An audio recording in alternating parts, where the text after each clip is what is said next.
बिस्मिल्लाहिर्रहमानिर्रहीम। मुंतखबा हदीस की तालीम का ये हमारा चौथा दिन है। सबसे पहले ईमान में से शुरू करते हैं। बिस्मिल्लाहिर्रहमानिर्रहीम। अल्लाह ताला का इरशाद है, और ईमान वालों को तो अल्लाह ताला ही से ज़्यादा मोहब्बत होती है। अल्लाह ताला का इरशाद है, और ईमान वालों को तो अल्लाह ताला ही से ज़्यादा मोहब्बत होती है। दूसरी आयत आगे अल्लाह ने फरमाया, अल्लाह ताला ने रसूलुल्लाह सल्लल्लाहु अलैहि वसल्लम से इरशाद फरमाया, आप फरमा दीजिए कि बेशक मेरी नमाज, मेरी हर इबादत, मेरा जीना मरना सब कुछ अल्लाह ताला के लिए है, जो सारे जहान के पालने वाले हैं।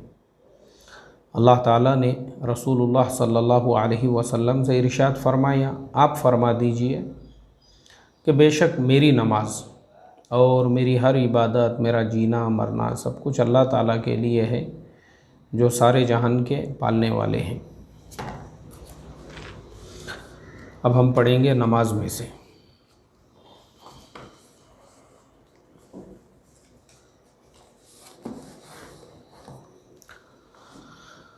बिस्मिल्लाहिर्रहमानिर्रहीम।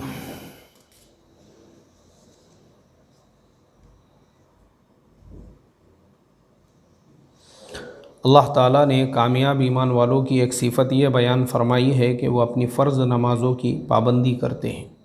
अल्लाह ताला ने कामयाब ईमान वालों की एक सिफ़त ये बयान फरमाई है कि वो अपने फ़र्ज़ नमाज़ों की पाबंदी करते हैं। अल्लाह ताला का इरशाद है, ईमान वालों, जब जुमा के दिन जुमा की नमाज के लिए अज़ान दी जाए तो तुम अल्लाह ताला की याद यानी खुतबा और नमाज की तरफ फ़ौरन चल दिया करो। ख़रीद व फ़रोख्त, इसी तरह दूसरे मशागिल छोड़ दिया करो। ये बात तुम्हारे लिए बेहतर है अगर तुम्हें कुछ समझ हो। अल्लाह ताला का इरशाद है, ईमान वालों, जब जुमा के दिन जुमा की नमाज के लिए अज़ान दी जाए तो तुम अल्लाह ताला की याद यानी खुतबा और नमाज की तरफ फ़ौरन चल दिया करो। ख़रीद व फ़रोख्त, इसी तरह दूसरे मशागिल छोड़ दिया करो। ये बात तुम्हारे लिए बेहतर है अगर तुमको कुछ समझ हो। कुरान करीम की इस आयत का मतलब ये है कि जब जुमा की नमाज के लिए अज़ान दी जाती है, उस वक्त में फ़ौरन अज़ान सुनते ही अपनी दुकान को बंद करना और बंद करके मस्जिद में चले जाना, ये फ़र्ज़ है। हमारे यहाँ पर ये बहुत बड़ी एक बिदअत है और ये एक हराम अमल है, क्योंकि जो चीज़ अल्लाह ने हुक्म के दर्जे में फ़रमाई है, यानी जो हुक्म फ़रमाया, यहाँ पे देखो हुक्म है, इज़ा नूदिया लिस्सलाह, जब तुमको नमाज के लिए बुलाया जाए तो फसअऊ, ये अम्र का सीगा है जिसके मायने आते हैं कि फ़ौरन दौड़ो, मतलब सब कुछ छोड़कर अपनी दुकान, कारोबार, जिस काम में भी आप मशगूल है दुनियावी, उसको आप बंद कर दो जब तक कि तुम जुमा की नमाज के खुतबे और नमाज से फ़ारिग़ नहीं हो जाते। फ़ौरन बंद करने का अल्लाह ताला ने हुक्म दिया। हमारे यहाँ पर यह बहुत बड़ा एक प्रॉब्लम है, मसला है कि हमारी एक नौजवानों की बहुत बड़ी तादाद जुमा के दिन, जुमा का अंदर बयान चलता है मस्जिद में, ये दरवाज़ों के बाहर गाड़ियों पर बैठे हुए होते हैं, रिक्शों में बैठे हुए होते हैं, मस्जिद के अतराफ़ में बैठे हुए होते हैं, और ये इंतज़ार करते हैं कि खुतबे के लिए कब इमाम साहब खड़े होंगे तब मैं मस्जिद में जाऊंगा। मैं समझता हूँ इससे ज़्यादा अल्लाह के दीन की बेअदबी और कुछ हो नहीं सकती कि उम्मत के दिल में बयान की, नमाज की इतनी भी अज़मत नहीं कि हम अज़ान सुनते ही फ़ौरन मस्जिदों में जाए। बहुत से लोग तिजारत भी करते हैं, हालांकि हराम है ये सराहतन। यहाँ तक कि जो लोग शेयर ट्रेडिंग करते हैं, उन्होंने भी इस बात का ख्याल रखना चाहिए कि जैसे ही जुमा की अज़ान हो, जितने भी उन्होंने ऑर्डर बाय के, सेल के डाले हुए हैं, उनको सबको कैंसिल कर देना चाहिए और नमाज के बाद नए दूसरे ऑर्डर डालना चाहिए। वजह यह है कि आपका अगर वो ऑर्डर एग्जीक्यूट होता है उस दरमियान में, तो आप तिजारत कर रहे हो, आपका पूरा ध्यान, आपकी पूरी तवज्जो उसके तरफ लगी हुई है। अल्लाह हिफाजत फरमाए, इसलिए हमने इसका ध्यान रखना चाहिए। इल्म व ज़िक्र में से पढ़ा जा रहा है। बिस्मिल्लाहिर्रहमानिर्रहीम। अल्लाह ताला का इरशाद है, और हम ये मिसालें लोगों के लिए बयान करते हैं लेकिन उन्हें इल्म वाले ही समझते हैं। अल्लाह ताला का इरशाद है, और हम ये मिसालें लोगों के लिए बयान करते हैं, लेकिन उन्हें इल्म वाले ही समझते हैं। मतलब यह है कि जितनी भी मिसालें कुरान पाक में अल्लाह ने बयान की है, मक्खी की मिसाल से अल्लाह ने समझाया, मच्छर की मिसाल से अल्लाह ने समझाया, ऊँट की मिसाल से, पत्थर और पहाड़ों की मिसालों से, मकड़ी के जाले की मिसाल से, आसमान की मिसाल से, ये सारी मिसालें हमको समझाने के लिए हैं कि अल्लाह ताला हमको कितनी आसान ज़ुबान में समझा रहे हैं। तो अल्लाह फरमाते हैं कि हमारी जितनी भी मिसालें हैं, जिसमें अक़ल होंगी, जिसमें समझ होंगी, वो ज़रूर हमारी मिसालों से समझ जाएगा। आगे अल्लाह ताला फरमाते हैं, अल्लाह ताला का इरशाद है, बेशक अल्लाह ताला से उनके वही बंदे डरते हैं जो उनकी अज़मत का इल्म रखते हैं। अल्लाह ताला का इरशाद है, बेशक अल्लाह ताला से उनके वही बंदे डरते हैं जो उनकी अज़मत का इल्म रखते हैं। यानी अज़मत का इल्म यानी वो इंसान जिसने अल्लाह को पहचान लिया। इमाम गज़ाली रहमतुल्लाह अलैह ने इसकी तशरीह में लिखा है कि अल्लाह की अज़मत का इल्म मतलब क्या। आलिम किसे कहते हैं? आलिम कहते हैं आरिफ को, यानी वो जिसने अल्लाह को पहचाना वो असल में आलिम है, जानने वाला है। तो इसीलिए अल्लाह से उसके बंदों में वही डरते हैं जो उसकी अज़मत का इल्म रखते हैं, जो आरिफ बिल्ला है, जिनके दिलों में अल्लाह का खौफ है, डर है। वो अहले इल्म जिन्होंने अल्लाह को पहचान लिया है, उनको अल्लाह ताला ने यहाँ पे अज़मत का इल्म रखने वाले कहा है।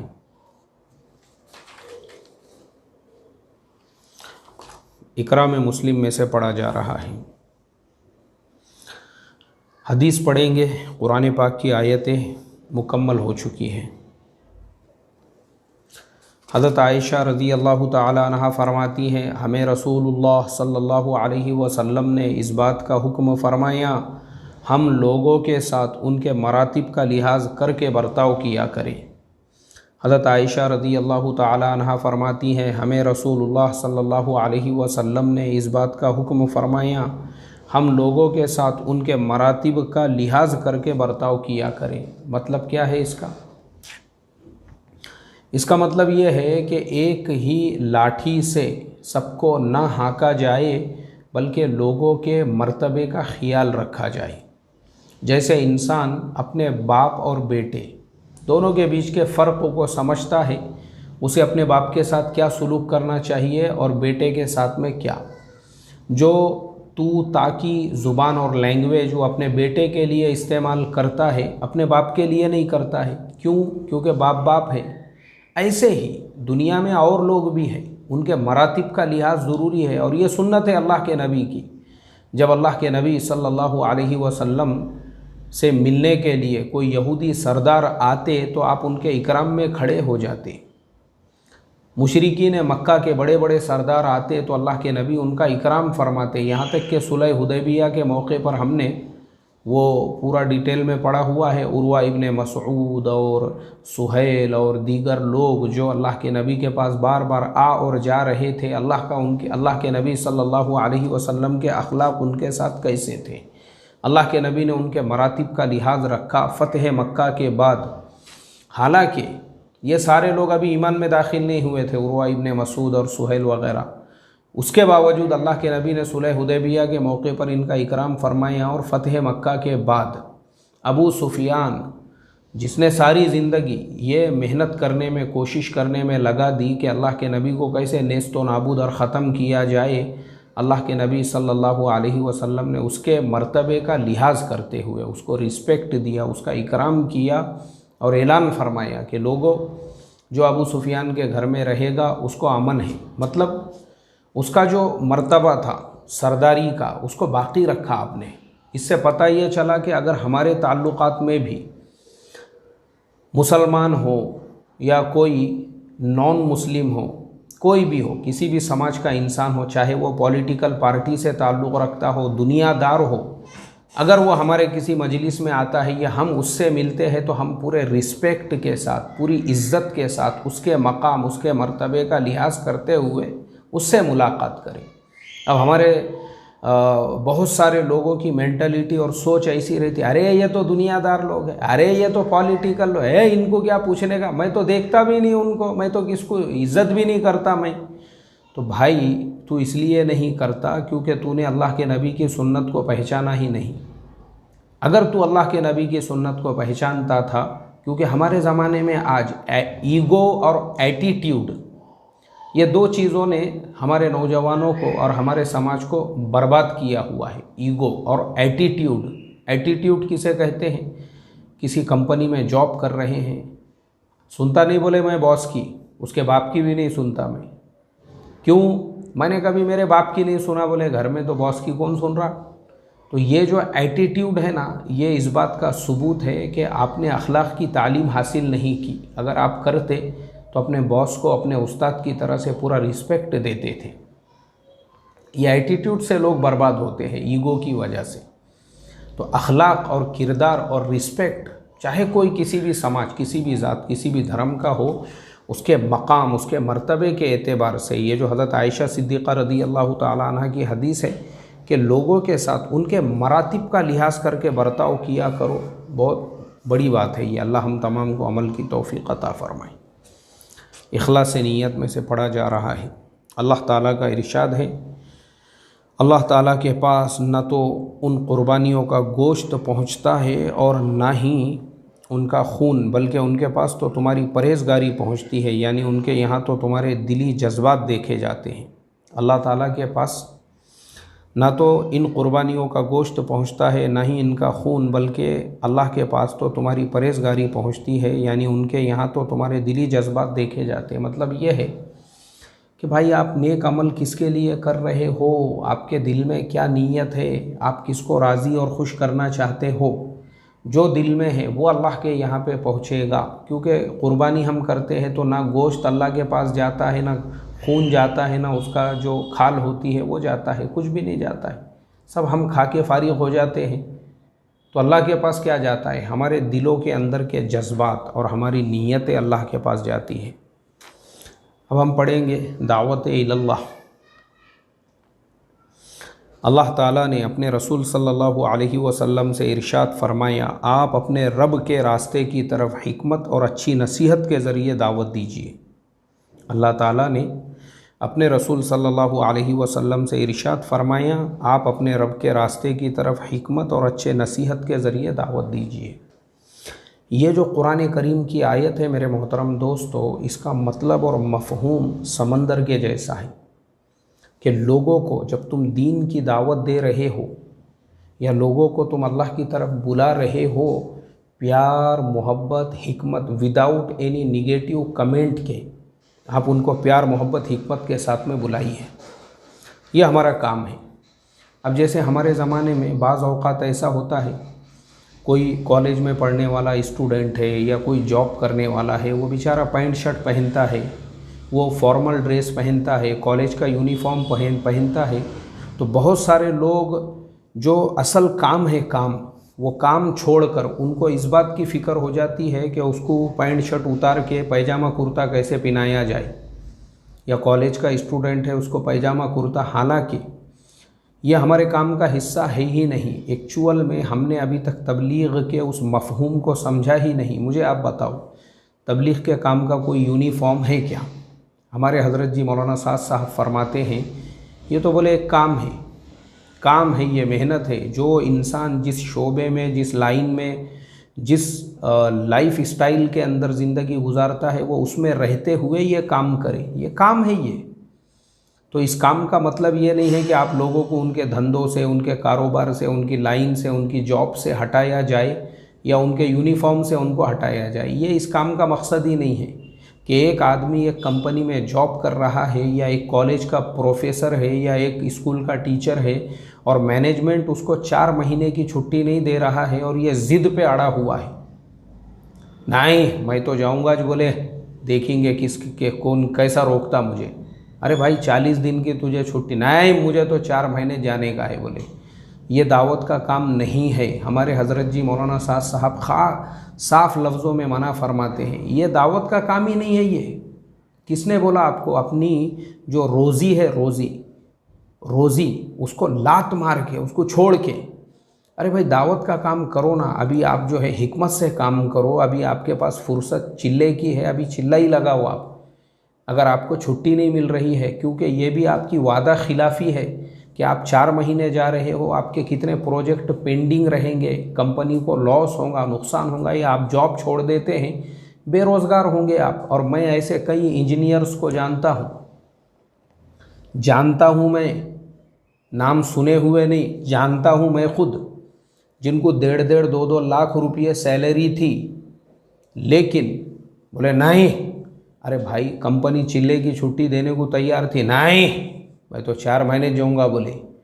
4 महीने जाके आ गए। कंपनी ने उसके बाद उनको जो है जितने लेटर वगैरह होते हैं, एक्सपीरियंस लेटर वगैरह, कैरेक्टर लेटर, कुछ भी नहीं दिया, क्योंकि आपने अपने मर्ज़ी से छोड़े थे। 1.5 लाख रुपये महीना कमाने वाले साहब का हाल आज ये हो चुका है, बेचारे रिक्शा चलाने पे मजबूर है। वो रिक्शा चलाने के ऊपर, आप मुझे बताओ, जो रिक्शे की कीमत है, हर महीने की तनख्वाह में वो वैसा एक रिक्शा ख़रीद सकता था, लेकिन आज वो खुद रिक्शा चला रहे हैं। क्यों? मनमानी। आपको किसने बोला भाई? हमारे हज़रत जी ने तो ये नहीं फरमाया, दावत के काम के उसूलों में तो ये तबलीग नहीं है, आपको बोला किसने? तो एक्चुअल होता यही है कि हम जो अपनी मनमानी तबलीग करते हैं, उसमें अगर हिकमत है बहुत अच्छी बात है, और अगर हिकमत नहीं है तो ये तबलीग नहीं है। फिर ये किसी के कपड़ों पे कमेंट करना, ये अपने कपड़े नहीं है बोले, ये जॉब लात मार देने का जॉब को, अगर पैजामा कुर्ता नहीं पहनने दे रहे ना, लात मारने का बोले जॉब को, ये तबलीग नहीं है। क्योंकि तबलीग का कोई यूनिफॉर्म ही नहीं है। अगर किसी को लगता है कि टखनों से 2 बालिश ऊपर पाजामा और ज़मीन को रगड़ता हुआ जुब्बा, 1.5 फीट की मिसवाक जेब में और खांदे पे 12 हाथ का रुमाल, ये तबलीग का यूनिफॉर्म है, तो वो सबसे बड़ी गलत फहमी का शिकार है। तबलीग का कोई यूनिफॉर्म नहीं है। तबलीग का सिर्फ़ और सिर्फ काम है, काम। आप कैसे कपड़े पहनते हो, आप किस मसलक को मानते हो, आपकी जमात कौन सी है, तबलीग को इससे कोई लेना देना नहीं है। क्योंकि तबलीग के काम में दुनिया के हर मसलक का आदमी जुड़ा हुआ है, हर इमाम को मानने वाला, और जो इमाम को नहीं मानते वैसे भी लोग। अरब मुल्कों के अंदर गैर मुक़ल्लिदीन की एक बहुत बड़ी तादाद है जो दावत व तबलीग का काम करती है। ओमान के अंदर जो लोग ओमान में हैं, ना तो वो किसी इमाम के, हमारे जो चारों इमाम हैं, ना वो इमामों को मानते हैं, ना ही वो शिया है, ना ही वो सुन्नी है। उनका अपना ही एक फ़िरक़ा है, उनको अबादी कहते हैं। अब आप मुझे बताओ क्या बोलेंगे आप उनके बारे में? हमारे यहाँ पे जो मस्जिदों के अंदर हम लोग हिकमत से काम करना छोड़ के, किसी ने सीने पे हाथ बांधा तो लड़ाई झगड़े, तेरी मेरी, ये हमारा काम है ही नहीं है। काम में जिसके हिकमत होंगी, प्यार होगा, मोहब्बत होगा। और मैं आपको बताता हूँ हिकमत से काम करने वाले कैसे होते हैं। मेरा अपना बेटा, वो भी दाई है, कॉलेज में पढ़ता था, स्टूडेंट है। उसने प्यार मोहब्बत हिकमत के साथ में, उसके जो साथ के जो कॉलेज स्टूडेंट्स हैं, उनको हफ्तेवारी इज्तिमा जो होता है हमारा चांद तारा मरकज़ का, उनको वो अपने दोस्तों को वहाँ पे सिर्फ ये बोलकर ले जाता था, आज मेरी तरफ़ से दावत है, मेरी तरफ़ से दावत है। अपनी तरफ़ से दावत बोल बोल कर ले जाने का, वहाँ पे मस्त जो है साथियों के साथ, वो जो जिसको लेकर गए उनको चाय वाय पिलाने का, नाश्ता कराने का। उसके बाद में जो है फिर बोले यार अब मगरिब के इशा तक अपन बयान में बैठेंगे, फिर बयान के बाद खाना खाएंगे। मैं आपको बताऊं कम से कम 10 से 12 लड़के जो गांव से, खेड़े से, इधर से उधर से, अलग अलग ख़यालात के, अलग अलग नज़रियात के, अलग अलग माहौल में रहने वाले जो यहाँ पे थे, माशाल्लाह आज वो दाई बने हुए हैं, अल्लाह के रास्ते में वक्त लग रहे हैं, उनके माँ बाप दुआएं दे रहे हैं। यहाँ तक कि मैं थोड़ा सा और आपको एक कदम आगे बढ़कर बताता हूँ। एक लड़का तो वो बोहरी जमात का था, मालूम आप लोगों ने देखे होंगे, बोहरी जमात जो होती है उसका एक लड़का, वो मेरे फ़र्जंद का साथी था कॉलेज के अंदर, उसने भी 3 दिन लगाया साथ में। चलो बोले यार मैं भी चलता 3 दिन। काम करने का ये तरीक़ा होता है, प्यार से मोहब्बत से। हमारे मौलाना यूनुस साहब रहमतुल्लाह अलैहि फरमाया करते थे कि खाली बयानबाजी का और नसीहत वाला ही काम नहीं है, बल्कि जेब के ख़र्चा करने का भी काम है। लोगों पे कभी अपने जेब का, कभी चाय पिलाने का, कभी नाश्ता कराने का, हिकमत के साथ। किसी ने अगर खाली सीने पे हाथ बना तो सेंटीमेंट हो के जो है उसको एक नया फ़िरक़ा, उसको फितना, उसको अपने गांव के अंदर बोले नए फितने पैदा कर रहा, ये सोच रखने वाला ज़िंदगी में कभी भी तबलीग का काम नहीं कर सकता। हाँ, रिकॉर्ड बनाएगा वो, रिकॉर्ड इसके इतने चिल्ले लग गए, इतने 4 महीने लग गए, बैरून में इतना वक्त लग गया, ज़िले के इज्तिमा में बयान भी करता है, सब रिकॉर्ड बनाएगा वो रिकॉर्ड। तबलीग समझ में नहीं आएंगी उसके, इसके लिए कि तबलीग का काम हिकमत वाला है, हिकमत वाला। हमारे हज़रत जी मौलाना साद साहब के पास मरकज़ निज़ामुद्दीन में एक मुल्क से एक जमात गई थी काम करने के लिए, उन्होंने कारगुजारी भेजी। उन्होंने कहा कि हज़रत इस मुल्क में हम काम नहीं कर सकते क्योंकि यहाँ तो पूरा मुल्क गैर मुक़ल्लिदीन का है। हज़रत जी मौलाना साद साहब ने बोले इनको जवाब लिखो, उस मुल्क में तो क्या तुम दुनिया के किसी भी मुल्क में काम नहीं कर सकते हो क्योंकि तुमने उम्मत में तफरीक़ पैदा की, तोड़ा तुमने उम्मत को फ़िरक़े के नाम पर। ये थोड़ी हमारा काम है, हमारा ये सोचने का काम ही नहीं है कौन किसी इमाम को मानता है, कौन मुक़ल्लिद है, कौन गैर मुक़ल्लिद है, ये तो खाली काम है, काम बस। इसलिए मेरे मोहतरम बुज़ुर्गों, दोस्तों, इस काम के अंदर हिकमत बहुत ज़रूरी है। जिसका सीना समंदर के जैसा होगा ना, वही ये काम पूरी दुनिया में कर सकता है।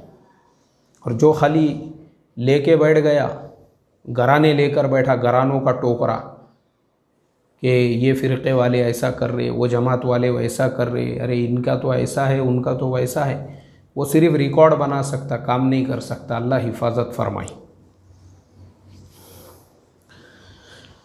अब जो परहेज़ है, लायानी बातों से बचना। बिस्मिल्लाहिर्रहमानिर्रहीम। अल्लाह ताला का इरशाद है,